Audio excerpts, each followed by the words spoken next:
welcome back. I'm Dr. Scott. This is Ryan.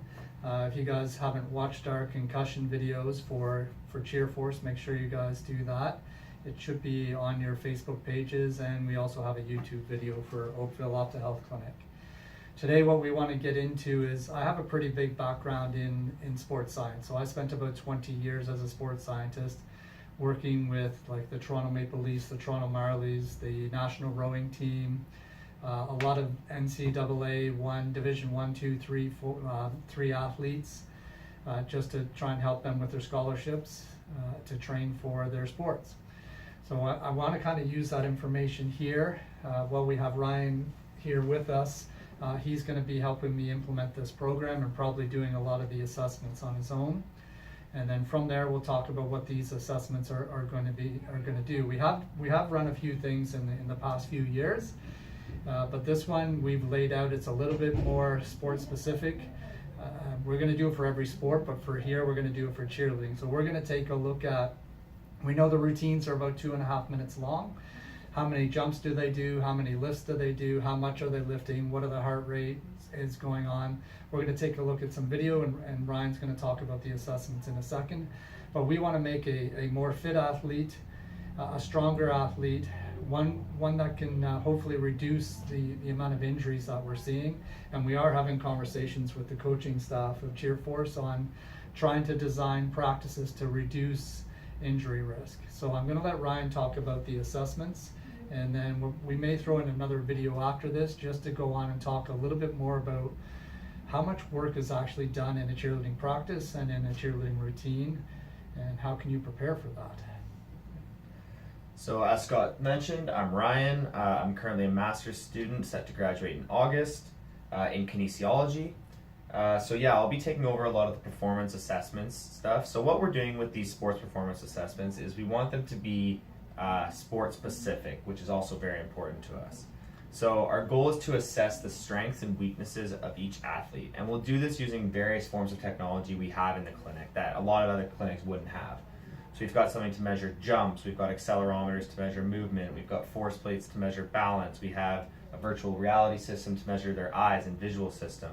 We have all sorts of new and cool technology that we can use to get objective measurements when we're doing performance assessments. And this will really help us find out if the body is symmetrical in their strengths, what kind of weaknesses that athlete has. And we want this to all be centered around what the athlete does specifically. So an example for cheerleading, we will assess flyers different from bases. So we want them to be optimized to their specific routine. We don't care about stuff that doesn't matter to them. This isn't a test. We're not going to measure how many sit-ups they can do in a minute, how many push-ups they can do in a minute, how much they can bench press. We're going to find out things that actually matter to the athlete, and that's our primary focus with this sports performance assessment. And from there, we'll be able to tell their deficiencies and see what they need to work on in order to be an elite athlete at their level. Do you have anything else to add? Yeah, I think one of the things I sometimes forget that a lot of the parents and the athletes don't know who we are up here. I do want to add in that I actually was a cheerleader. I cheered for the University of Western Ontario. I was a power cheerleading athletics instructor, and that's where I met Frank and Chris. We did that for several years. I also coached cheerleading for over 20 years. And then from the strength and conditioning side of things, I owned my own fitness facility and ran that for 15 years. So between Ryan and I, we definitely have everything covered. So we want to make sure that if you have any questions, you come up and ask. We're going to start promoting this program. We may ask for a few volunteers at the beginning just to try and fine tune this and make it so that it's something that everybody really wants.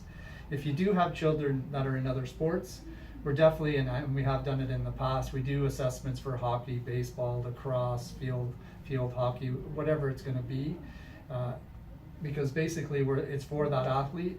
And generally speaking, these assessments are really meant for kids that are probably around 10 to 11 years old and up, because, and what I think I want to get into some videos about this a little bit more, when they're under 11 years old, yeah, they can strength train, but really they should be trying to do a lot of things beyond just strength training in their sport. They should be having free play time.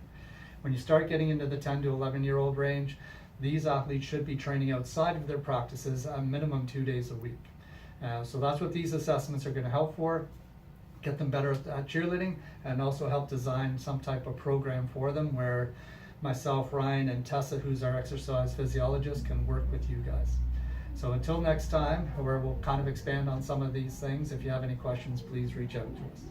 Thanks.